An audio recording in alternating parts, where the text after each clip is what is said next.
Episode 4, El Segundo podcast. I'm down in the cultural hub of Australia in Wollongong.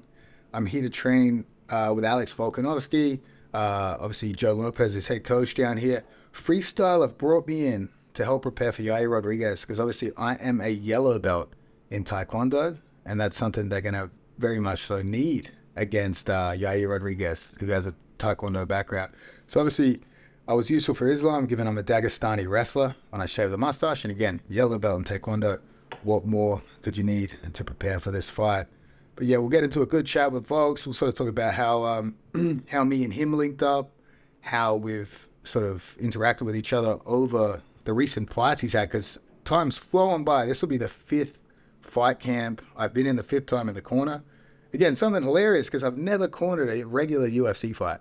I've only cornered championship fights with Volkanovski. So that's sort of the limit for me there. If anyone else asks me to corner him, I'll be like, listen, it's title fights or it's nothing for me here.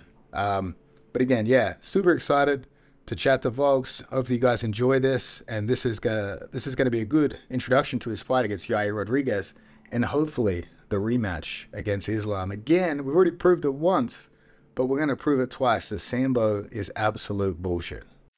You are now listening to the El Segundo podcast with... Who? Craig Jones. Who? Craig Jones. And having that guy around is the best thing that ever happened for the squad. El Segundo podcast, episode 4, with the pound for pound number 1, Alexander Volkanovski. We still claiming that, huh? Like it's just, we're claiming it for yeah, sure. Some of the a lot of the sites still have me there, so that's all right. Yeah, we'll take it, eh? I'll take it. I wanted to squash one rumor to start with that Joe Rogan started. Is it true you used to be 6 foot to 105 kilos when you were playing rugby? I was 6'1" and 214 pounds. No. It was. It used to be 240, 260 people, and now it's just like a joke where everyone just changes. Yeah, everyone just you know the internet, social media, how it goes, and everyone just starts to change. It goes, oh, he used to be fucking 8 foot and Joe 400 pounds, huh? Joe started that, right? Because he would always say it during the fights. Yeah, he would just say, he goes, oh, I used to be 214 pounds, and I remember we had the podcast with him. I might have not corrected. I'm like, oh, I was 214, like, because I just sort of having a laugh because everyone's always going with it. So, like, I don't know whether he thought I was, like, really correcting him, like, hey, it was fucking 214, not 240. But, yeah, he was, he's just, probably that. I remember hearing him somewhere goes, oh, is that Aussie accent, you know, it's 214, like, you know, it all sounds the same, he reckons. So what did you actually weigh? Was it 214 pounds. So that was 97 kilograms. You got to remember, I'm what? Fucking 5 That's foot. crazy. I say I'm 5'6", so yeah, I reckon I am. 5'6" with the platforms. 5'6" with the thongs on. No, 5'6" when I'm nicely stretched out after a yoga session, loose and my back's not so tight, my spine's a little bit expended. You're taller in the mornings, right? After a full night's sleep, right? Yeah, Relax. 5'6". After a training session, 5'5". I always get it because I'm 6 foot because I got long limbs. People always think I'm taller than I am, and it's funny because the guys with their missus, like if there's someone asks me how tall I am, and I say 6 foot, but I'm taller than their boyfriend, he'll be like, "Well, you can't be because I'm 6 foot." You know what I mean? So I'm always catching guys in a lie that have added a couple. Ah, okay, there you go. They make the 6 foot threshold. Yeah, like I do that sometimes, but I think it's pretty obvious I'm not 6 foot. Nah. Like to my missus when we first went together, I'm 6 foot. Well, if you were single, what would you put on Tinder? Well, that would be the official height, right? Tinder, eh? Fuck it hell. What would I do? What would you put? What would the height be? Mate, I was locked up in the relationship well before Tinder come out, that's for sure. I don't even know how it works. I just know Frank's on it 24/7. I believe actually Frank Hickman has been banned from it multiple times, and probably for good reason. Yeah, you can get in trouble for that one. He's like, my mum's going to be watching this. I think he might have been, but you said it. Yeah, it was me. I'll take blame for it, eh? We'll talk about your next fight, eh? Because obviously a lot of media are reporting it, but it hasn't been officially announced, but you got Yair Rodriguez. Yeah. So it's like, obviously we want, July 8th. All parties are on board. Just need to, it's not official yet. Like they haven't done it, and it's not signed. So I guess you can never say it's official till that's that. But yeah, you know, that's obviously all parties look like they want that. We definitely want it. Again, I wanted to be active. I would have fought earlier if I could. But July 8th, International Fight Week's good enough, and that's what it's looked like it's going to be. And that obviously that's why I'm here now, being a Taekwondo yellow belt myself. That's it, Taekwondo, you know, them long limbs that you were talking about. I mean, that's a fight that you probably, like, because obviously Islam plays hard to get with negotiations, but a guy like Yair is probably just dying to get the actual title fight, right? So well, it's a tricky one, right? Like he's never been a very active fighter, I guess. So this might be a decent turnaround for him, a quick turnaround for him. But again, it's always going to be, it's never going to feel real official until he has that actual belt, right? And especially knowing that, you know, what I was doing and what I just fought for the belt, like not even a year ago, you know what I mean? So I defended my belt. So it's, yeah. So obviously for him, it's going to be like, all right, this was just to make sure, you know, solidify me as that guy. He's still the interim champ, still champ versus champ, which is cool. But I mean, he knows, you know, it ain't going to feel right until, you know, he tries to take that off me. So I'm sure he wants to get in there. I don't know if he's going to have much of a choice either, to be honest. So I want to fight, you know. Here I am saying I wanted to keep two divisions busy. I just fought for the lightweight title, and I want to fight for the featherweight. And then if people are holding me back, you know, I'll be pretty devastated. Especially when people are going, "How are you going to do it?" I was like going, "Oh, well, let's see. See if again, I don't think my division itself can keep me busy enough. I want to be more active than. Again, I would have fought earlier, but I don't think it would have worked to do it earlier. And I don't think, you know, you would have wanted to. And I don't blame him. Again, it's. Not everyone wants to be as active as myself or, you know, Israel is another one who's very active. Islam had a quick turnaround, I guess, in his last one, but there's not many of them that'll have, you know, that quick of a turnaround. Yeah. You don't blame him, but I mean, just for me, I'm not getting any younger. Fuck, I'm getting old, so I want to, while I'm at my peak, you know what I mean? I want to make sure I get them all out. Yeah, get them all in while you're healthy, yeah. It's a crazy style matchup because, like, I couldn't think of a more opposite style to Islam than Yair, like in terms of both, I guess, grappling and striking, right? Yeah, definitely. Well, yeah, for sure. Like, even the striking approach is going to be totally different, and their grappling approach is going to be totally different. Where, you know, obviously Islam will go for submissions, but he's going to be more, you know, controlling, pinning, and things like that. That's going to always come first. And with Yair, you know, he'll put himself out of position, you know, for a dangerous submission like your Ortega's and things like that. So it's definitely two different sort of styles. It's crazy, Yair. Like, a lot of people don't count the Ortega submission, but it's like he put him in an armbar. Ortega dislocated his shoulder trying to escape the armbar. Yeah, exactly. It's a crazy thing. I don't think anyone would have picked Yair to submit. Yeah, Ortega, exactly right. Well, it is a tricky one, but at the same time, he did put him in that position, and that happened. You know what I mean? So you can't take that away from Yair.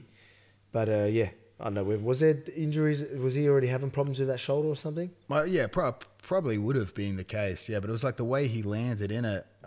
Ortega's arm was almost too deep into the armbar. So like as he's shrugging out, it just pulled the whole shoulder out of its socket. Okay, yeah. Well, there you go. So yeah, that's it. Yair should definitely claim. I know it's difficult where. Same as Arnold Allen, they both were in that position where, look, if Yair won that fight, boom, like he wouldn't even have to do the interim title fight. He would have been next.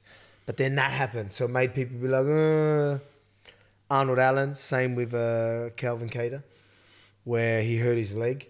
And again, it's tough on Arnold because I believe it was still Arnold's footwork, right? Arnold's footwork was making it very difficult, and you know, Calvin Kattar tried to do the flying knee and his footwork was good. He got off centre and then he tried to follow him while he was in the air. And as he's turned himself, as he's landed, because he sort of spun himself while he was in the air and his knee just buckled out. So, I mean, that movement made him do it, but I mean, it's still like a freak sort of accident type thing. So it takes away from their victory. So they all had to try and get another fight. You know, with Arnold Allen, he ended up getting another max, but come...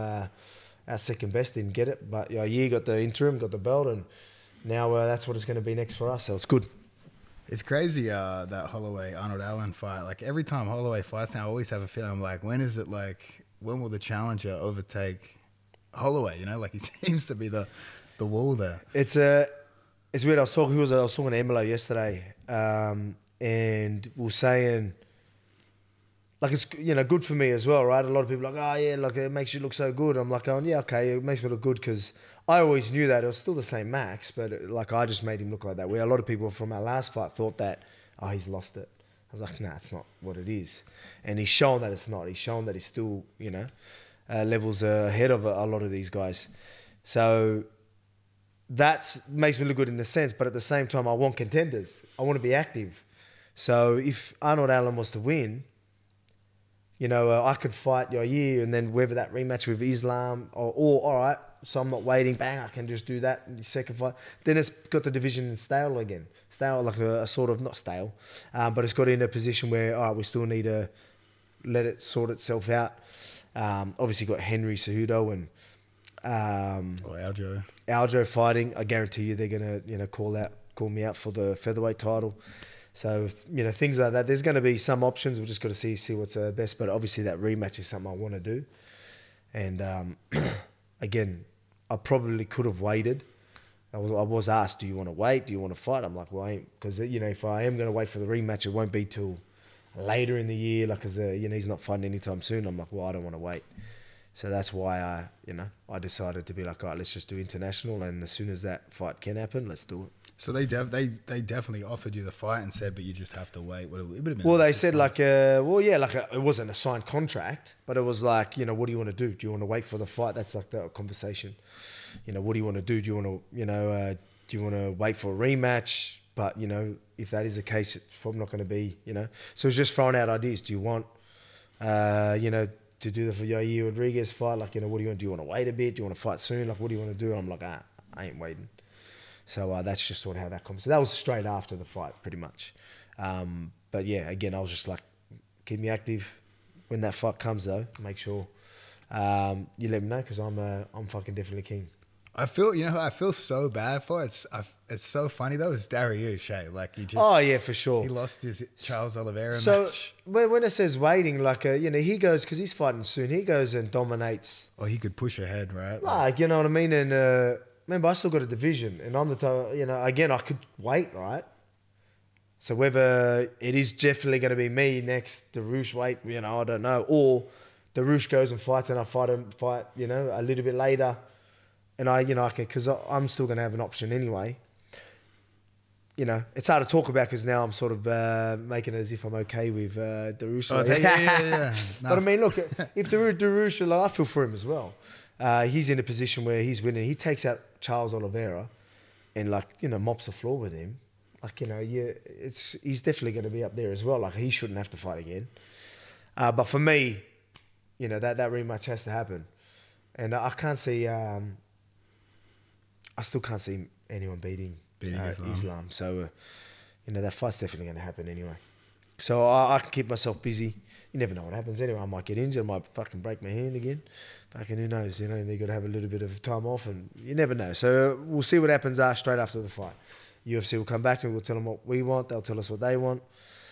See how Darush and that fight goes. See when Islam even wants to fight next. You know, you don't know. But for me, I ain't waiting around.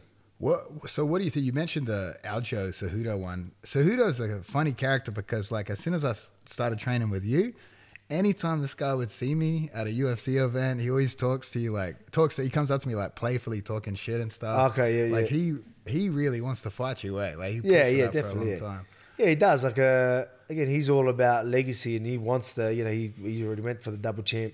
He wants to get through, he wants to do things, break records and, you know, he calls him, what does he call himself? Triple C. Triple C, yeah. He calls me Triple Silver. Huh? He calls me Triple Silver. That's pretty good. Yeah. That's pretty good. Look, I actually don't mind the guy. Yeah, he's all right. But he's just always calling out and I'm just like,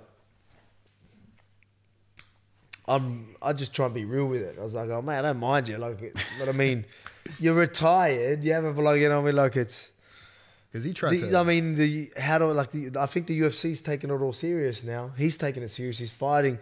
All right, now I'm mentioning it. Now I'm mentioning that. All right, they're going to call me out. Let's see if that's something the UFC want to do. Like, you know, now I can take it serious because he's actually fighting, you know. So it was funny when he wasn't fighting, he's put on a bit of weight and just sitting on the side calling everyone out. Fair enough.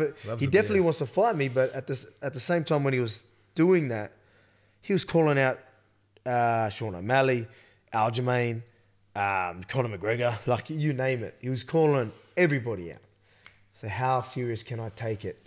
But now it's a situation where, you know, I can take it serious, and I guarantee you, you know, that's what he's, if he wins, I reckon both of them, whoever wins, going to want to call for that.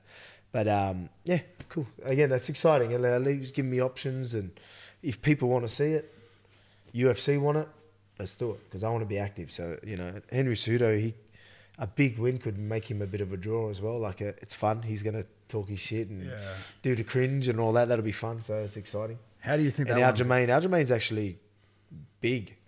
So, like, he's pretty big. He's a decent-sized dude. So he won't look like he's a bantamweight when he fights at featherweight. So he'll look like a legitimate featherweight. So, like, that'll still look good, and he would have defended his belt a few times. So that's still something that you can definitely look into. But we'll see. What do you think? I've got a few options if you think about it, but just things need to play out right. How do you think that one goes, Cejudo coming? Because he's been away for a couple of years at least, right? Yeah, man. I don't know. I'm thinking, I'm leaning more towards Henry Cejudo. I think he has more ways of winning. I definitely, you know, the backpack, right? Well, they call him the human backpack. Is that what it is, a human backpack? Oh, Aljo. Yeah, human backpack. I can see that being a problem if he was to, in some of the scrambles, grab, you know, anywhere near a turn or grab a little bit of the back. Obviously, Henry Cejudo is going to be pretty good there, but I think he's good enough there to hang on and be a big threat there. So if they scramble and he does grab a hold of Cejudo's back, it's going to be a big problem for Cejudo. But, you know, I think Cejudo's distance management and his understanding of the striking, and that's going to be a bit of a problem for, and his wrestling, obviously, is going to be a bit of a problem for Aljamain. So I think that there's more ways of winning for Henry. Yeah, nice. Obviously, yeah, Olympic gold medalist and stuff. Pretty. Yeah, exactly. So you can't take that lightly. Crazy. But I mean, in the scrambles, right? You know, there's certain scrambles. Even in an attack, he's shooting, he sprawls, and the sprawl's not there. And then in that scramble, he somehow just tangles the back. You know, I'm sure that's Aljamain's game. So in scrambles, that's always an option for him. So he's going to be good there, even though Henry's going to be good. He's going to be training that. He's smart enough to train for that. But yeah, Aljamain might be able to just grab the back. Like, again, Peter Yarn's very good in the scrambles and that as well. And he was able to wrap his back up and stay on there. So, you know, you could see that maybe happening with Cejudo as well.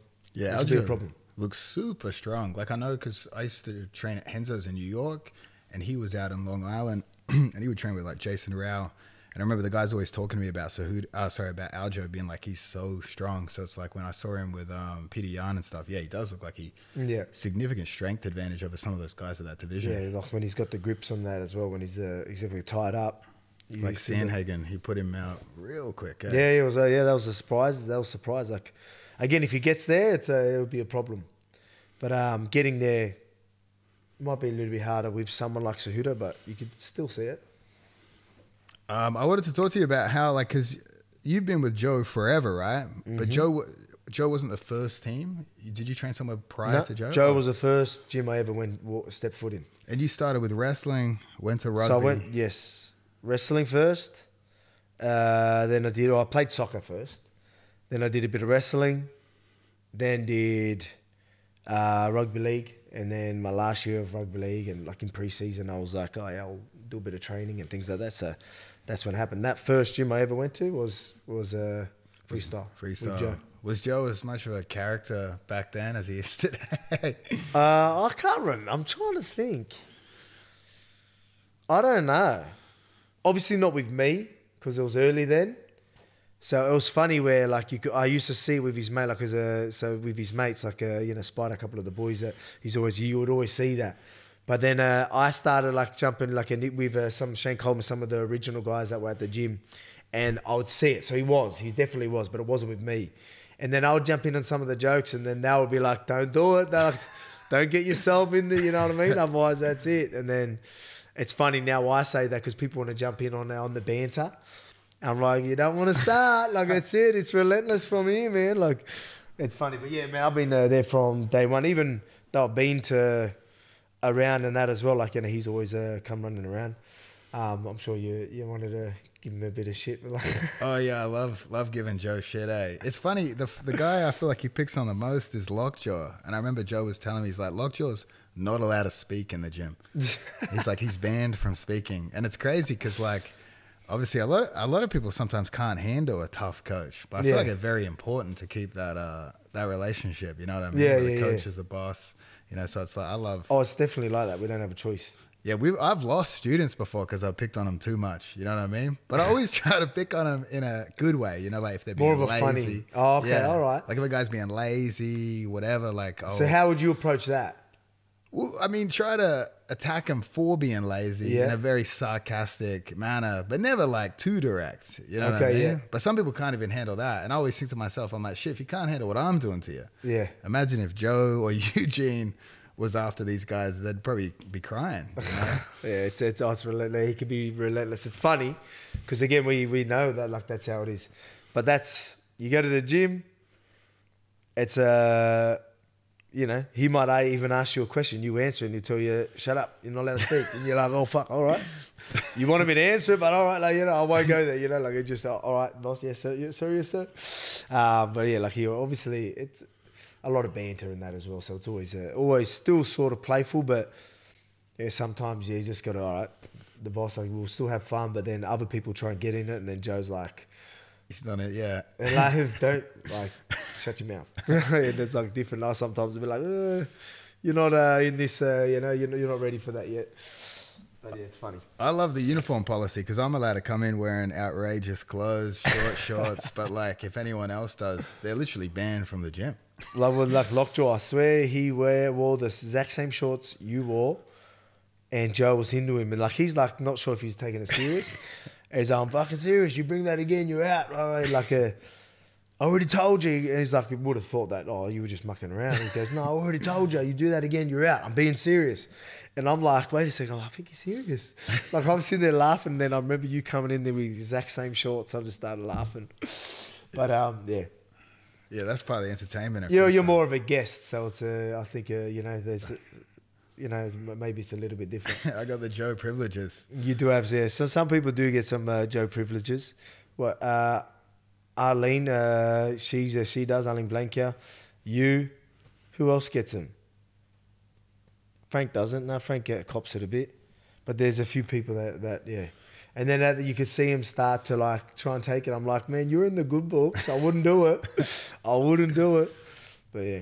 I love the best Joe story is when you were fighting Max Holloway the third time and he dragged you to the Apex to watch me and Joe roll on the day. You remember the day of the fight? Yeah, I think so. Fuck, that was funny, yeah. So wait, so what exactly happened again? I remember that. What was it? We were at the house and he wanted to train with me that day, and it's like you obviously getting ready to fight that night, and he was rushing you over something. I think you went to the cage to like do some visualization stuff. Oh yeah. But then he's like calling you. He's like, when are you coming back? We're going to train. And then we went to the Apex and you just hung out, watch us roll for like an hour. I do remember that, actually. I do remember that. Yeah, because I went to the arena. I thought, like, you know what, I will do that. Like, because I don't usually do that. But I thought, you know what, I want to do, because I'm at a stage now in my career where I can embrace and take in all the energy. Like, I never used to be like, I was just like, got a job to do and that's that. Where now, and I used to try and keep myself composed and don't make it any bigger than it is. Where now I'm so composed and chill that I get too chill in there almost. So now I need to, all right, I want the crowd. I want, you know, I want to fire myself up. So I like to do all this sort of stuff. I like to, you know, feel the energy, psych myself up. You know, people boo me, yeah, fuck you, you know, like, you know, let that rev me up. With the crowd and the Aussies, really soak that in. Like, you know, it's different now where I used to try and block that out to keep myself composed and, you know, more neutral ground. Is that the right word? Just more chill. Where now, like, I've noticed that I don't like that. I mean, I'm composed enough and experienced enough to have that energy, have that little bit of adrenaline going, so I can, you know, that's where I fight best. So I like going there. So I wanted to go there, and because I don't usually do it, he's like, well, you know, he was like getting into me a bit, And I just thought it was funny. But it was just because it was a bit out. But I'm like, yeah, I'm at a position where I want to do these sort of things. So it's different. But I do remember that. I don't mind doing that. Like, I mean, yeah, I'll come back. But I mean, like, yeah, like if you just go if you want. Like, I like coming and watching. I'd rather than just sitting around doing nothing. I'd love to watch. But I mean, I don't want to rush everyone else just like, I've got to go and watch guys train. You're like, going to go watch Joe roll, get buggy choked. Hey, that was the buggy choke challenge. You were talking, so you started with Joe, but you spent a lot of time at Tiger, right? Some fight camps out there, and that's where you met the CKB boys? Yeah, so I went out there. I did a fair bit at Tiger Muay Thai. So they did the tryouts, and I did heaps of training at Thailand. And that's where I've met all the guys that we know now, like all the Hickman bros wrestling, like Woody, all the guys there at Bang Tao now. Ash as well, right? Met Ash there, met the CKB boys, met Eugene and Izzy. That's where I first met them. Brad Riddell I met there as well.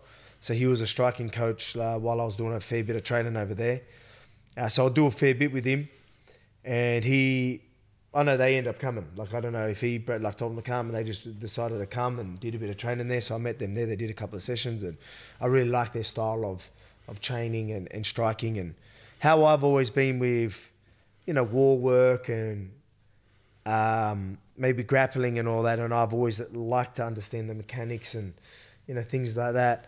They were with the striking, which I thought was really cool as well. So I wanted to, do that. And again, Joe's always been with us, so we'd go over there, train, and take whatever knowledge we can from Thailand, Muay Thai and the wrestling over there. Then go to city kickboxing, some of the kickboxing there, and boxing at places, and just go there and trying to really brand that knowledge, sort of expand that knowledge, and so we sort of did that sort of together, which was good. And then we wanted to mold it all into one style that we sort of have as well now.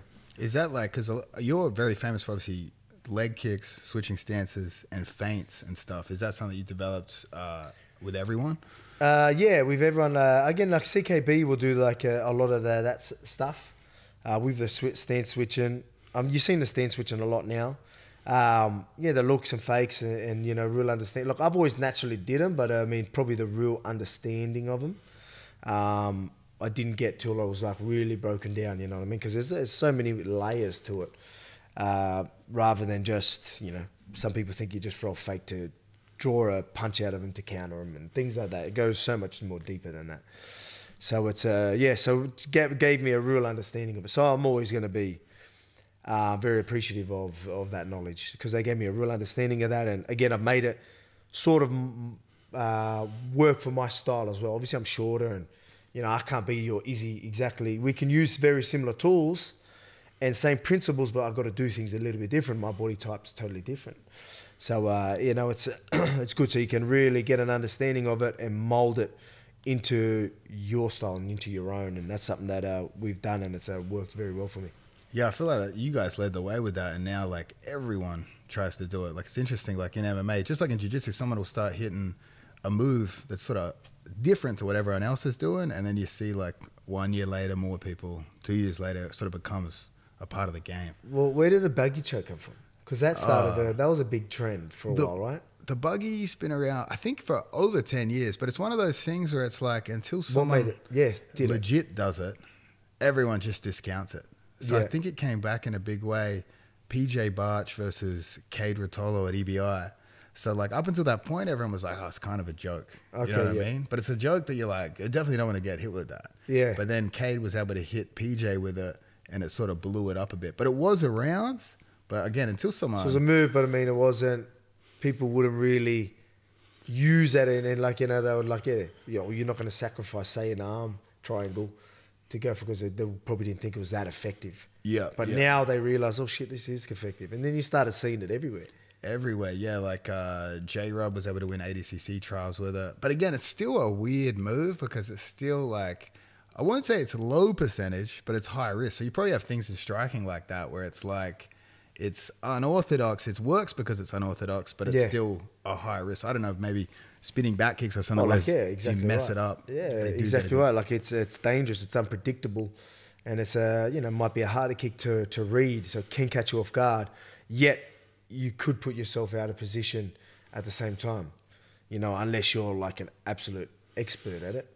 You know what I mean? So, and finding the right time for it. If you know, if I'm moving and you just throw it and then you're trying to reach for it because you know I'm out of position, you're still trying to get it, and then you fall out of position. You know, there's a lot. I guess a lot of layers to it, but it's definitely something that, you know, sometimes people that aren't that good with it will do it and really put themselves out of position.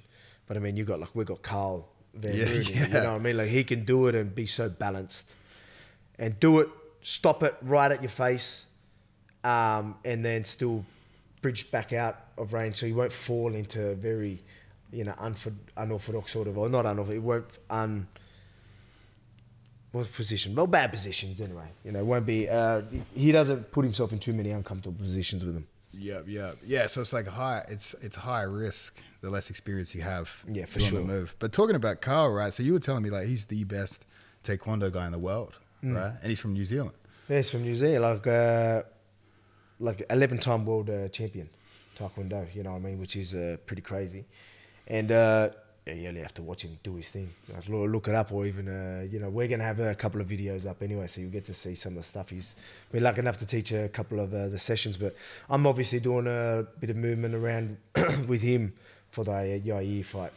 So it's been good. You know, obviously having someone who's heavier and taller and longer and very good in these things that, like, you know, that you still need to be careful of. Obviously, it's still going to be a little bit different, but there's going to be a lot of these like sort of threats that I want to be comfortable and understand a lot better. So that's why we're lucky enough to have him here helping us out. And he's trained with the CKB boys, right? Did he help Izzy? Was it prepare for Robert Whittaker? Was it, or which fight did he help Izzy?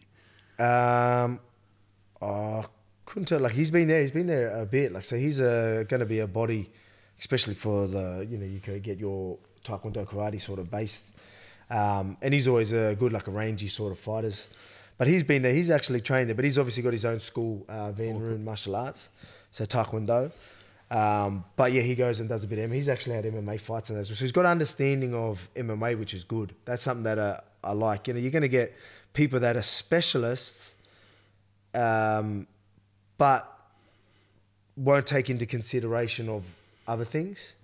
But then you get someone that understands, like, oh, this ain't going to work because I've got to be careful. At this range, it's not going to work because he can take me down, he can do this, he can punch me, you know, like little things like that. So when you get people that have a real understanding of mixed martial arts, or they've done it by themselves, then you can get a better feel. So again, like, he's got that real Taekwondo-y base, and an understanding of the game, which is good. So it's been awesome having him here.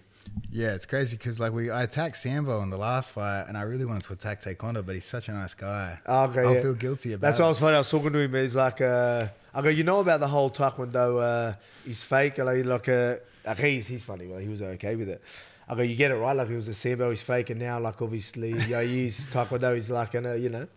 He goes, yeah, no, I get it. I was laughing. But I was thinking when you did that, I was like, I wonder how he would have like took it. Yeah. He's like, oh, wait a second, what? Is that like a shot at me, or not realizing it's more of a shot at Yair? Yeah. I was thinking maybe I come to the gym next day, I get a spinning back kick. Is that fake? Is it? Yeah.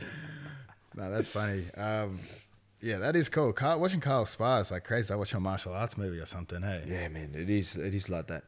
So it's funny, like, when without giving too much about it, but when you're moving with him, a lot of the stuff you need to do is just trying to be in better position so these other massive threats aren't there. You know what I mean? So it's a lot of movement anyway. Like, you know, just constantly moving. Luckily, I'm fit. You know, I can do it for a while. But yeah, it's scary to be in front of someone that can just throw some crazy stuff like that. But, you know, I need to put myself again. What do we say? Throw yourself in the deep end. Like, again, he's going to be a whole level when it comes to Taekwondo. Put yourself in the deep end, you know. Swim in the deep end all camp. If I get thrown in the deep end in the fight, all right, I'll be prepared for it.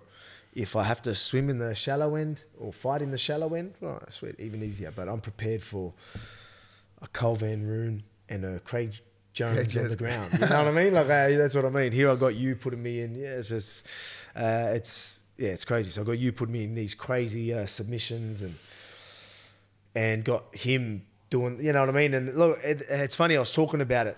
So with my training, say if we were to do sparring, me and you do sparring, and I just keep you away and just run around, like, you know, just try and just do kicks and not let you get anywhere close. And I only did that training with you. I was like, why would I have you there? If you're, you know what I mean? I need to be put in the deep end and, you know, have you really getting me through adversity and things like that. So that's where I like to focus more in them parts. Same with him. I might be able to just try and clinch and then just take away everything. But I want to take advantage of him, you know. And he's super safe, hey. Huh? I think that's most and important he is. too. And Yeah, you got yeah. that, you can, and it's safe. Like, I mean, there was times where you do it and they're just, and like he'll get there that quick, but he's so balanced, he'll just go, and he'll just stop there. I'm like, how'd you get there so quick and be able to stop it? If that makes sense, right? Yeah. So fair enough, you go there and then you slow it down and it goes, it's not like that. And it just stops and you're like, what the fuck? Because you'd have to be careful, right? Like, obviously, I get it in grappling where I travel around and do seminars, and some guy, some random purple belt, he'll be like, this is my time to fucking kill Craig. You know what I mean? Like, I might roll for 30 minutes. He's waiting to see me get tired, which honestly is probably only 10 minutes in, I'm tired. And then he comes to attack. So you obviously have to be careful of that when traveling around. If you train or you bring in people. Oh, man, it happens all the time. Like, and I'm always training hard, and I'm the type, like, I'll jump off a plane, big trip, and I'll just go straight to the gym and do meat grinders, and then have these guys that are, you know, that are fresh, to doing a couple of minutes each, just shark tanking me, and, like, you know, they're gonna take advantage of it. Who knows how people's egos are? They don't realise the circumstances. Me, I look at the bigger picture. I was like, I could sit there and, I'm going to make sure you only have one round with me, 5-minute round, and see if you could do it yourself. And I'm like, nah, sometimes they don't give me a good enough workout. So I'm going to make sure I'm getting fucked up by 5 of them in that 5 minutes. Give them a minute each of just thrashing me. They might feel like superheroes. Oh, he's not that. You know, this wasn't that good. I was like, oh, yeah, remember, there's 5 of you. You know what I mean? But that's so you do get that, and people will probably take advantage of that sometimes. Or when you're sparring, you know, they're resting while I'm doing 30 rounds. And, you know, next minute, they're like, oh, yeah, I didn't do that. Like, you know what I mean? And you might even get that sometimes when you fight. Like, you'll train someone, they're like, oh, I think I've got him. Then you fight him, and it's totally different. Or they'll do one day, it's like, oh, it wasn't too bad. And then they'll spar you. And other times, like, oh, they think something must be wrong. It's like, oh, no, it was just... Yeah. I wanted to put it on you this time. Last time we were just playing. People got to remember about training. I remember one guy came to train with us, super high level black belt. This was when I still lived in New York. He trained for like 3 weeks, and he had one massive weakness of heel hooks. So my thoughts were, to get the best out of the training for me, I just won't go for a heel hook. Okay, yeah. But then he left, and a week later called me out for a match. Oh, Because see? he's probably like, oh, I can't. He couldn't even get close to a leg lock. But then we had the match, and I heel hooked him real quick, and I remember thinking, yeah, that's funny. Yeah. Training's exactly training, right. Hey. It's yeah, who have I trained? Like, obviously I've trained with Jamie Malaki. He's like he's my mate, he's my boy. So like, but I mean, we did a bit of training ages ago. Yeah, like I think it was at I forget what they're called, but in Sydney we did a bit of training there, and then we end up fighting. But again, like it wouldn't have been it wasn't an ego thing on his behalf. It would have just been, obviously I had the belt. He wanted to fight for the belt. But I mean, like, it's hard to talk about now because we're so close. But it was like that. I feel like training. You know, sometimes you're training, and then, you know, fighting can be a little bit different. So whether again, it's hard to talk about because he's my mate. Yeah. But whether like that was a part of making that decision, like we're going to do it, or he just wanted to challenge himself. He goes, this guy's got the belt, I want to fight him. Yeah, he's good, but I reckon I could do it, which he should believe in himself like that.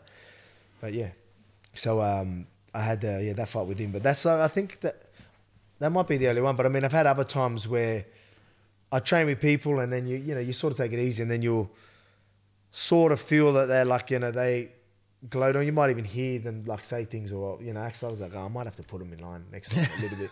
So you do that sometimes. Not put them in line, but just bring it back to reality. Well, yeah, and then be like, oh, okay, maybe this happens. Maybe some people are just playing with things, or or just like not taking it easy, but working on things and being just a good training partner. Sometimes you can be a good training partner, then sometimes you can be like, oh no, I'll send a message. And crush it out. Because I've been on the other side of it too. I remember 2016, before I even had any grappling success that made any sort of media attention, I rolled with Keenan. And I remember we trained and I put him in a bunch of moves. I felt really good. The roll was recorded, got posted online. People were talking about it, being like, oh, obviously, who's that rolling with Keenan? But then when we had the ADCC match, which was probably only 6 to 12 months later, he just went back and watched the footage and just was like, oh, yeah, I remember exactly the looks he was doing. And just, he didn't submit me, but he beat me pretty convincingly points-wise in competition. And I remember that's when I thought about it the flip side. When you're the bigger name, so, yeah, like, obviously it works in both directions there, you know? Like, I was the victim of, thinking, if I face Keenan in comp, it's going to go pretty good for me. You know? But then, obviously, he just took in everything I was doing, and then it cost me come match time. Yeah, you're gonna definitely get that.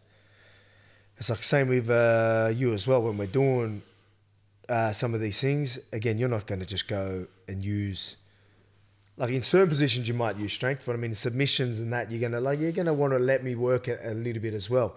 Like you could just jump on heel hooks as quick as you can, right? Like, but you're like, that's not what or Islam's going to do. That's not what these. You know what I mean? Like so then you're not going to do it.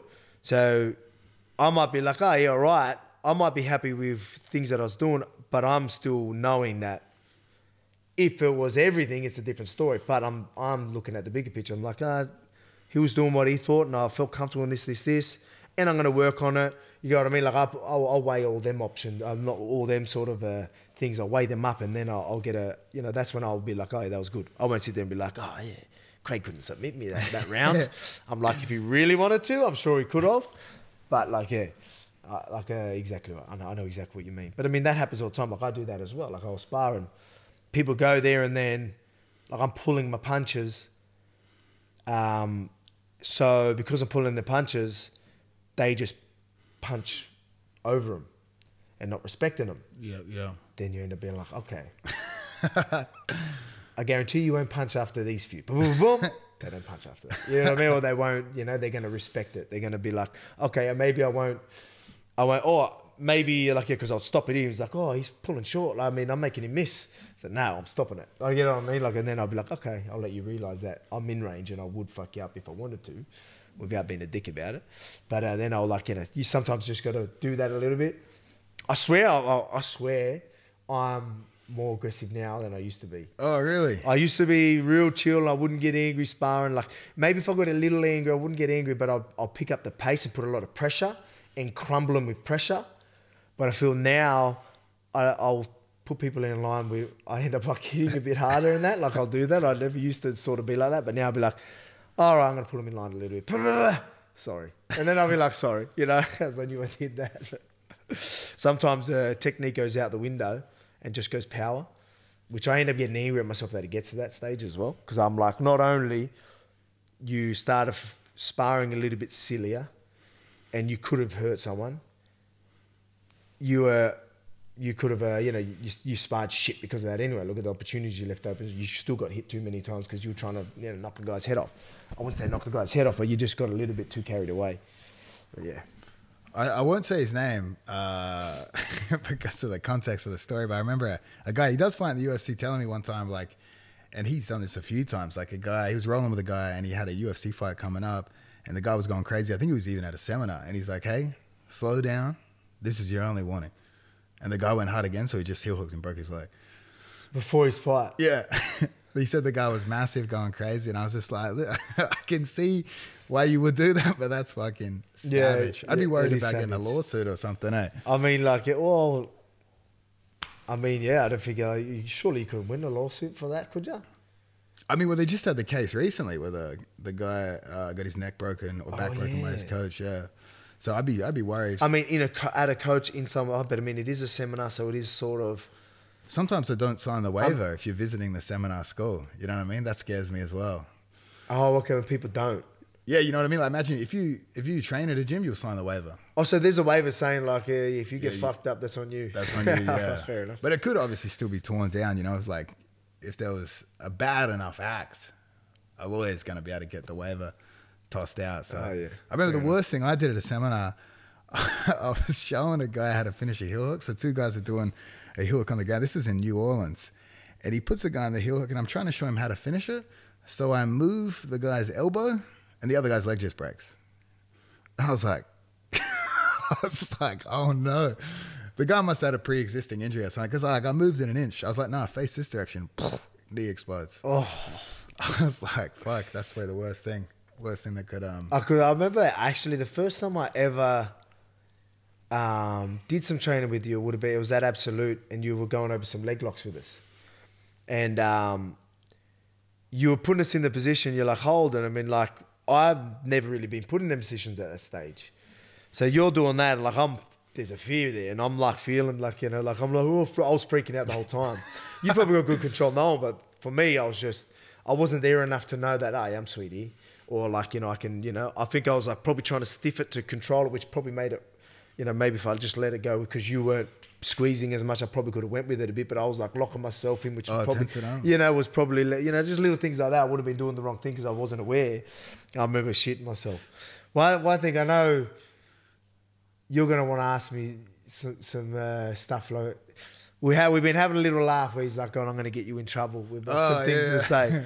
I'm going to give you some, I'll let you bait me with some. Let's see what you got for me. Oh, bait you with something to get... Nothing too crazy. I probably won't answer this.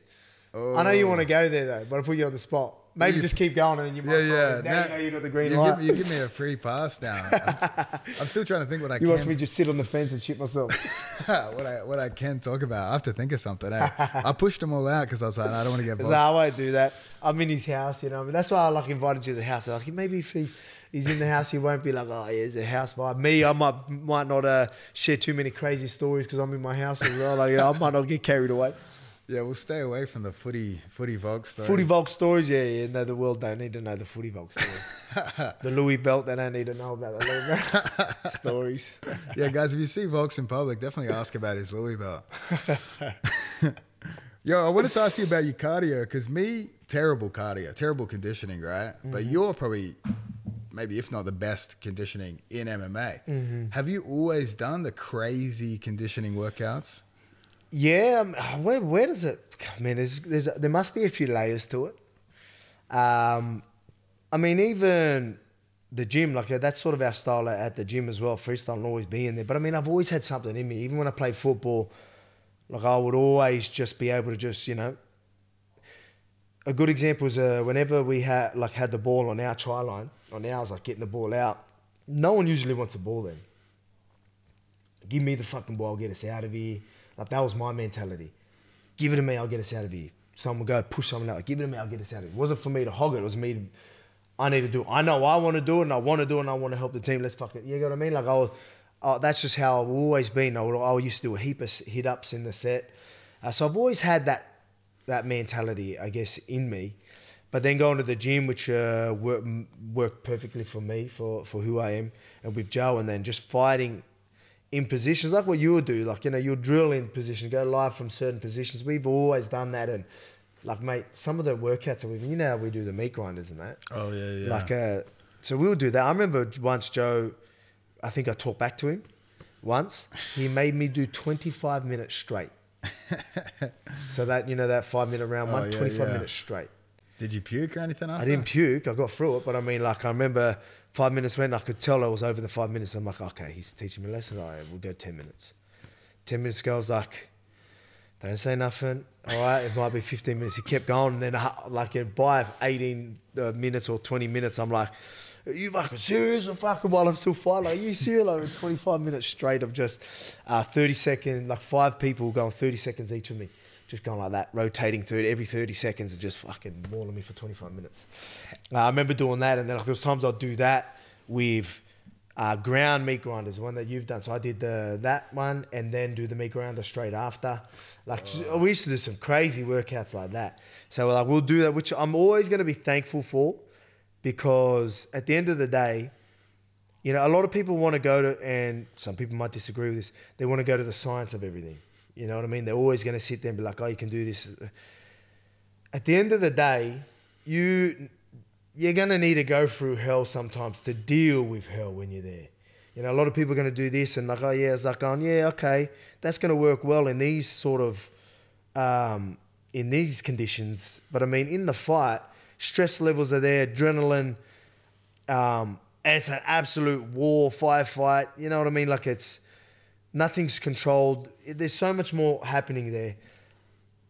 People that are putting themselves through hell are going to always deal with that so much better. So a lot of people sit there and be like, obviously my cardio is through the roof, but I believe, like say with Islam, I just deal with being in their positions better than he does. I guarantee you he's just as fit. You get heart rates and do the science around it all. We're probably pretty close. But then look at what happened towards the end of it. He just crumbled and I didn't. I just deal with that a lot better. That's how I believe. I just think like, yeah, sometimes you need to put yourself through hell to deal with hell. How do you redline like that without the risk of injury or getting sick? You know what I mean? That's something I always struggle with. Maybe because I'm traveling so much. Of getting sick? Yeah, like sometimes I crash my immune system. That's gonna like we're getting better with it now. That's something that we've learned. Like I said, Joe, like we've always been going for crazy workouts, but now it's a lot more controlled. So we still do them sessions, like I said, like absolute crazy sessions. But then we're making sure we're getting the recovery in, and I'm doing better. I'm being a lot more disciplined outside of the gym as well, in the sense where I'll make sure I'm recovering in camp properly, because that's you know. I'll eat well. I won't just have In-N-Out burger.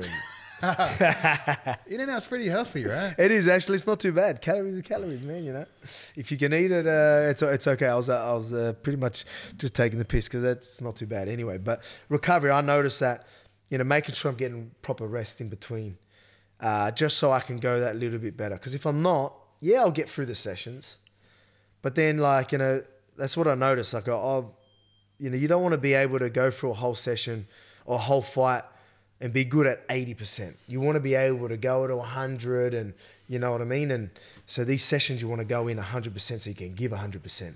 You don't want to give 80% because then when you have to go to 100%, it's going to take it out of you. And I've noticed that. So we've really done a really good job of getting that right. And now you can see me go crazy. Do you nap in between? Like if you go hard session in the morning, you have a nap before that? Yeah, so especially in camp, I'll have proper recovery. I'll eat, I'll watch a bit of TV, go to sleep. Getting much better with that. I'll do like some baths. I'll get like a compression stuff. I've got my physio. You know, doing even my strength program helps with all that. You know, just everything is catered to the fight camp. Right now, we're doing whatever. You know what I mean? Like, you know, yesterday I did 5 sessions. I'm not going to do 5 sessions in camp. You know what I mean? So it's you can just have control, a bit more discipline and a little more direction, better structure. Is that tough sometimes because of the girls, 2 young kids? You know, does that ever interfere with the recovery and stuff? It can, but lucky enough where Emma, my wife, helps with that. So now we know that I need the rest, so I'll do that. So I've got to be a little more selfish in camp. Yeah. Out of camp, I know I can. All right, I don't have to. Recovery's not that important. Even though, I'm going to struggle in the sessions, but it's okay. I can suffer a little bit in them sessions now. Because in camp, I'm going to have to be a little more selfish. Yeah, I always wondered about that because, like, I'll train hard and then literally go to bed. But I'm always thinking, like, oh, you're out cooking, doing media. And I used to, I still do that. I'll do that. But if you notice, I have days for that. Like, so I'll do that on my Thursdays, Fridays when I know I don't have hard sessions in the afternoon or no session in the afternoon. Yeah. So you'll see me have more activities from Thursday onwards because Thursday, you know, the schedule, you know, they're just it's different. So I know I can do a bit because it's a technique sessions later or no session later. So it's okay. I always thought it was crazy because when I come in, like, obviously you were already champ. I came in for the Ortega camp, and it's funny, obviously the gravity of being a UFC champion and like having dealt with people around jiu-jitsu tournaments, and obviously no pressure on them at all. Jiu-jitsu tournament, like, could be a hobbyist jiu-jitsu tournament. The amount of stress they have cutting weight, performance, and like making sure everything's dialed in. But you, like, fight week's crazy, like so relaxed, go with the flow, whatever. It was wild to like put in perspective. I see these guys freaking out over something that really doesn't even fucking matter. Exactly. I think that helps, and it makes me who I am too, right? Where I can do that. A lot of people might play that, like, you know, might play that I am all good, I'm sweet, but while everything's ticking over, like I'm actually legit like that. I feel like I am chill. Like I'll sometimes even forget that I'm fighting on the weekend. I was like, oh shit, yeah, it's fight week, okay. Yeah, remind myself a little bit. But I think it's a good thing. I think it's a good thing that I can be there. I guess it still comes down to a bit of composure. You know what I mean? Composure and like being able to level myself. Where it's funny, I can do that when it's me fighting. Then you watch me corner or watch teammates and friends fight, and I look more of an emotional wreck than most of them, because I'm not trying to stay, you know, I don't have to calm myself down. So I'm like letting the emotions just fly. I'm not trying to keep myself level, where I'm really going to keep myself level when I know I need to. But sometimes you'll see, like, if you see my reaction, like for easy, I'm like, I'm going like absolutely nuts. Where you watch me fight and I'm like, yeah, fucking whatever. Like, you'll see a bit of reaction, but I mean, like, and then 10 minutes later, I'm chilling. Or leading into the fight, like you said, walking out, I'll even have a laugh here and there. Like, you know, we'll sit there and have a laugh. And I feel like some people, you see people like you know, maybe when you first say, it's like, oh, it's a big fight, be careful, don't know what to say. But then we're like, hey, you can just have a conversation. You probably know now that, like, we could just have a normal conversation. We're just talking shit back there, yeah.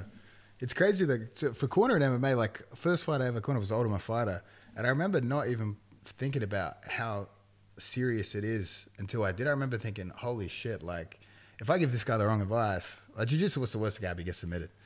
But like MMA, I'm like seeing these guys sacrifice everything, and I'm like, fuck, give this guy the wrong advice. He gets seriously fucked up. Yeah, you can get fucked up, or like, it's stressful corner. And then MMA. there's a lot, like these guys' careers, like you know, UFC careers, like they don't get in the UFC. Done, yeah. Or in the UFC, you know, I lose you. Like, say you give me the wrong advice, and I lose my fucking belt. Yeah. I lose a lot of my paycheck. I lose, you know, it's fucking detrimental. Losses in combat sports are fucking pretty detrimental. Is that the same in jiu-jitsu? I think so, but I think, like, you could... I mean, you've made a great career out of losing, of number 2, you know what I mean? But jiu-jitsu, the beauty is, like you said, you win a lot. You want to be active. Like jiu-jitsu, if I lose, I could book a match and do it in 2 weeks later and try to put as much... Say, for example, if you lose a big fight, say you lost to Yair, it takes a while for you to book another one, dominate another one, and push that out of people's minds. Yeah. But I feel like the benefit of jiu-jitsu is because you could compete every weekend. Mm-hmm. So you could quickly distance a loss. But that's why you do see a lot of the... You'll see a lot of the good guys versus each other too in BJJ. You reckon? Or do you reckon a lot of people stay away from each other? Well, I mean, for the most part, people will do it, and they will do it if the price is right. But sometimes guys like Gordon can't get an opponent because he takes the trash talk to like such a personal, crazy level. Some of the guys are like, oh, fuck this guy. Yeah, you know what I mean? It's not worth it. Yeah, exactly. The juice worth the squeeze, you know? Because it's funny where I forget who I was having this chat with as well. And I was talking about like that. So, you know, UFC, I'm glad UFC, like, you still see the best fighting the best. You'll still see it. Boxing, you not as much. Where you used to, but not as much now. So that's why when Davis fought Garcia, like, you're two hot prospects, not prospects, they're like obviously really good fighters, but big names, but both in positions where they usually would keep the hype on them and like wait till way later to have them crazy fights and put their undefeated record on the line. Both of them did, with so much hype on them. I love that because it's going to encourage people to do it more, and I hope that they can. So Garcia lost, obviously, Ryan Garcia. So if he goes and bounces straight back from this, it would encourage a lot of boxers to be like, it's not too bad getting a loss on the record. He's making more money he did now than he did then anyway. You know, like, it'll encourage people to have them bigger fights, which would be much better for the sport.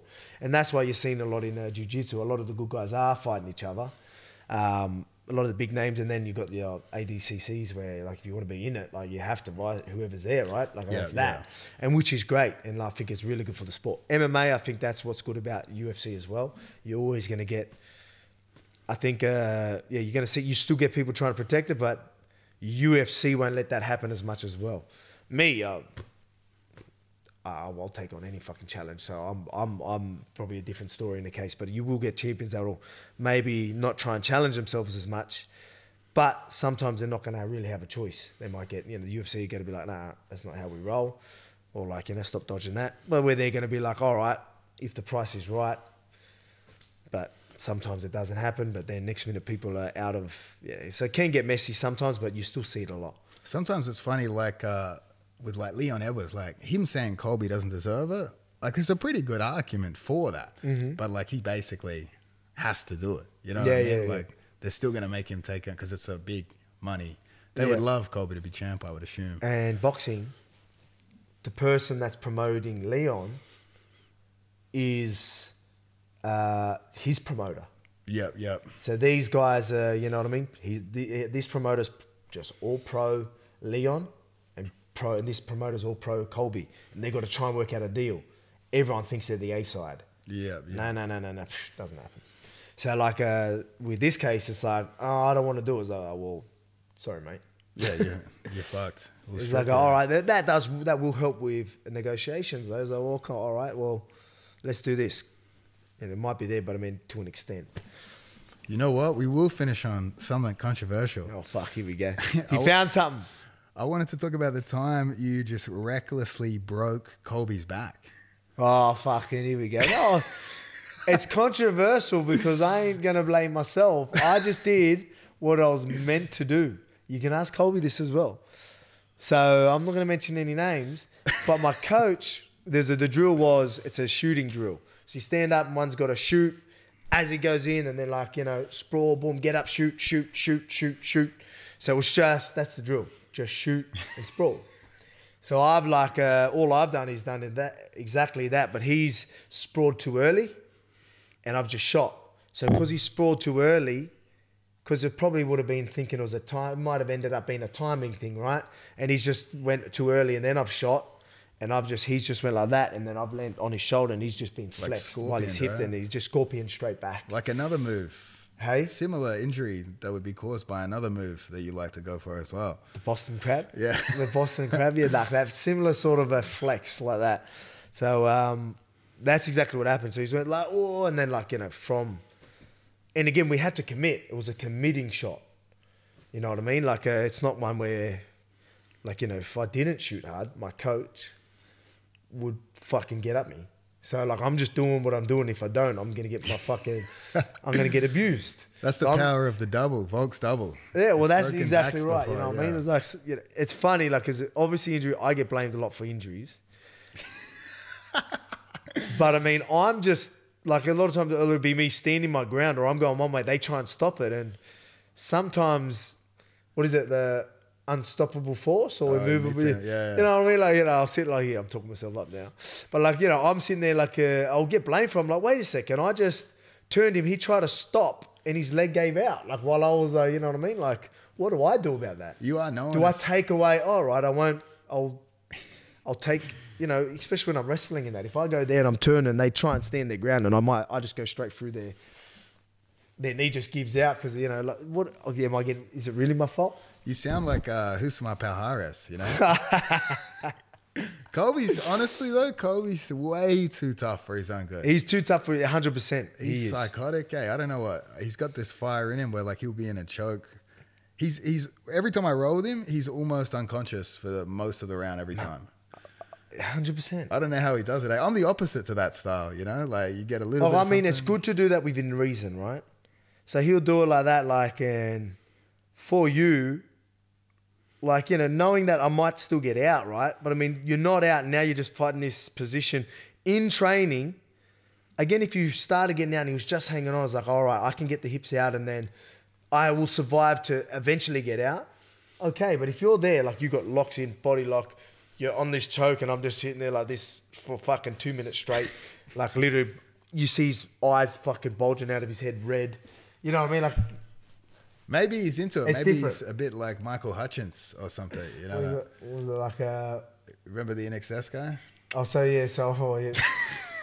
Wait. So what? I don't know the full story of that one. Michael Hutchins, he died while masturbating. So he choking himself. So I was thinking that's where you're going with it. Should I know that? Is that like that's a probably a big story? Aussie band, right? But fucking hell. So when you said that, I'm like, that didn't happen, did it? And like, yeah, it's exactly what I should have known. We'll put that rumor out there about Colby. But yeah, like I remember even I had him in like a guillotine, and it was deep. And then you're seeing him freaking out, and then He's just trying to pull out, and I swear I thought his head was going to just pop off. Like, I was like, it was just going to, like, you know what I mean, just come off. And like, I'm like, it was weird. It was a situation where I was hanging on. I'm like, should I just let go of this before I break his neck and then get blamed for it as well? You know, like I was in that position, and then we end up the end around it. So we end up surviving it. But I'm like, like so many things could have went wrong there. He fights So, like you're his cellmate in prison. You know what I mean? Like there's something heavy at stake there. I do it. I can't talk because I'll do it here and there, but not really because I'll like say someone's on there and I can see that it's tight, but I've flicked the legs off now, right? So they can't stick to my back now. I can start at least, free the shoulder and start turning and maybe doing that. And then I eventually get out because of that. But it's a different story when you're on his back. When he's completely stuck. Completely stuck, and he's just, now I'm like, oh, let's just see if I can not go to sleep for fucking 40 minutes. This is perfect to end on because like obviously one day when you actually do kill Colby, when he does die in the training room, we can go. So I wouldn't get blamed? Because Joe's going to blame me.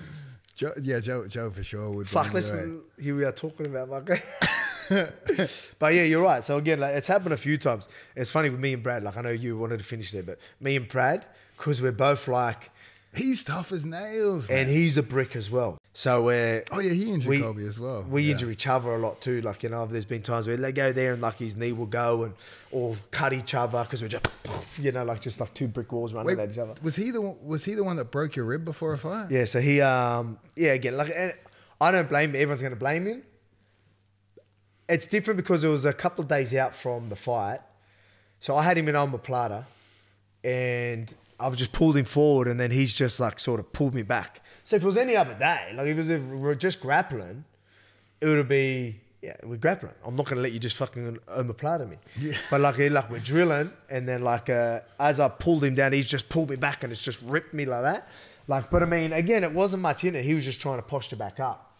Where Joe, like a few of the boys would stir him up. They're going, why don't you just fucking drill and go with it? You know what I mean? He's cutting weight. Like, so it was funny. So we'll give him a bit of shit, but I mean, it's just a normal reaction. It's just, again, and he's a brick. So he just went that way and then my rib just tore my intercostal muscle. I just remember hearing, and I just went open up. Like, I was like, oh. So I went back and there's heaps of people in the room. I didn't want people to know. So I'm like, sort of like went over to the wall and just sat down and it's actually on footage. Fuck, that was painful. Have you ever done a rib like that? I've never. Not like a bruised rib, like you get bruised and it's uncomfortable when you do stuff. Like this one is, like you won't even want to breathe deep. You don't want to turn one bit. Like it's not that bad, but Nicky Rod has fucking. I remember fighting his body lock one time. Fucking did something to my rib. That fucking. If I'm ever injured, it's Nicky Rod for sure. I remember watching a video of yours and you were saying who's the most who's the biggest spaz? Who's the biggest spaz? Nicky Rod was there and. Ethan Krallenstein he moves like the biggest spaz, but Nicky Rod's the most dangerous because he's a lot bigger. Yeah. And again, he moved before, so the unstoppable force. He goes one way, you may as well try and go with it and protect yourself while you're rolling. He gives me old man injuries. Like he popped my hip and lower back recently, and I remember just walking the next day like, fuck, I'm too old for this shit. Hey, fuck Nicky Rod, he's down. I roll him once a month. That's absolutely it. That's all my body can sustain at this point. Yeah. I guess some people would, I guess they could say that, well, I'm not spazzy though. I'm not spazzy, am I? I'm spazzy? No, you. I thought you meant, like, people do say that. People always be like, I'm not spazzy. Yeah, but I don't know. I don't think I'm spazzy. Again, I'm like, if I'm going to stop things. We'll let Colby do a video reply at the end. So we're like, Colby, you got to answer the I reckon he's more spazzy than me, like, to be honest, because he just like he does spaz out a bit on bottom, but I think sometimes because I just talk so much shit to him and wind him up and stuff. Yeah, exactly right. He has a little bit of extra fight against me, Yeah, like what happened yesterday? I think we were doing something like just I don't know, elbowed me straight in my teeth or something like that. It was drilling too. Yeah, drilling. It was just like boom. I was like, oh. And I was like, fuck it all. And he was like, oh fuck, sorry, mate. That's all good. It didn't hurt that much. It was all right. No, but I mean, I can't talk. I do that as well. See, I'm putting shit on him. He's probably got a totally different argument. I remember one time before, you were saying before fights, we were doing something out of rubber guard because there was the potential. I can't remember which one of the opponents was. And you cleared it, came back down, and your head landed on my elbow. And we're like, oh, fuck, did it cut? Oh, okay, yeah. Sometimes you do weird shit trying to be super safe, but ruins the rhythm of a regular roll. Yeah. And almost makes it more It makes it worse. dangerous. Yeah, exactly right. Like, so trying to protect things and then it gets worse. It's like why you like get I said, hurt. you go somewhere, you go there rather than fight it, I roll with it, but then you roll the wrong way or do Yeah. like, oh fuck, and next minute your neck like, oh. That's what happens with beginners. That's why sometimes you can't help but hurt them, or they can't help but hurt themselves, because you're almost trying to allow for them to do something stupid, and they still do something stupid and hurt themselves. They Yeah. surprise you with some weird. Yeah, exactly. That's why you just stop them from fucking moving. Full stop. Just Don't let break- them spaz. Don't stay tight enough so they can't spaz. Best way to stop someone moving would be to break their back. Boston crab them or just fucking spear tackle them. Fucking Is there video of that? nah. Fucking I wouldn't want video. Actually, I wouldn't mind video so I could show you and then be like, whose fault is this? This is the drill. Like what can I do differently? You know what I mean? Like there's nothing I can do differently. You know what I mean? So I blame Colby, honestly. yeah, Colby shouldn't have sprawled so early. Yeah, what a terrible sprawl. He's like, don't try and just time a sprawl. Like, you know, that's why we don't sprawl like that. As soon as people see they just do these crazy sprawls and just fall to the floor, and then you fake it. Next minute they're just belly flopping the ground. You're probably the reason he has a 3-day warm-up before each session, eh? Yeah, maybe. I mean, like we talk about flexibility in that. I remember doing his meat grinder. I think I might have told you already. And I remember just grabbing it because you're meant to just, you know, sort of throw him, really put it on him for a bit. So I've done that and I've like sort of flexed him. I just felt his whole rib cage go right around me. And I'm like, I freaked out. I'm like, I just like smashed all his ribs or something. I'm like, whoa, you're right. He's like, yeah. Like, that's just how flexible he is. He's 3-day warm-ups, fucking getting flexible. I don't do any warm-ups, eh? Nothing like that. I try to just pick a smaller guy that I feel safe with. And You then- warm up with them, Yeah, and go easy on stretch them. out a little bit. But I mean, your jiu-jitsu users are going to be stretching out a fair bit anyway. Look at the positions you've got to put yourselves in. So your hips have got to be pretty, in certain ways, pretty flexible. I like lying to people, though, because they'll be like, how are you so flexible? And I'll just say something stupid, like make up a stretching routine or like say It's like, I used to do ballet when I was Yeah, younger. yeah, exactly. And they believe it, eh? One guy told me at a seminar, he's like, I saw you balance on your toes. I tried it and I hurt my ankle. He's like, do you really do that? And I was like, sometimes. I can't commit either way, eh? Fucking hell. All Oh, that's right. cold. Fuck, I'm sweating over here. All right, Thank you, man. bro. Oh, you in the sun? Yeah, that's all right. All man. right. So, yeah, I can feel it in your hands. You're not wrong. One side. There we go. Done. Done. Didn't get you in too much trouble. No, eh? no, you didn't. You didn't.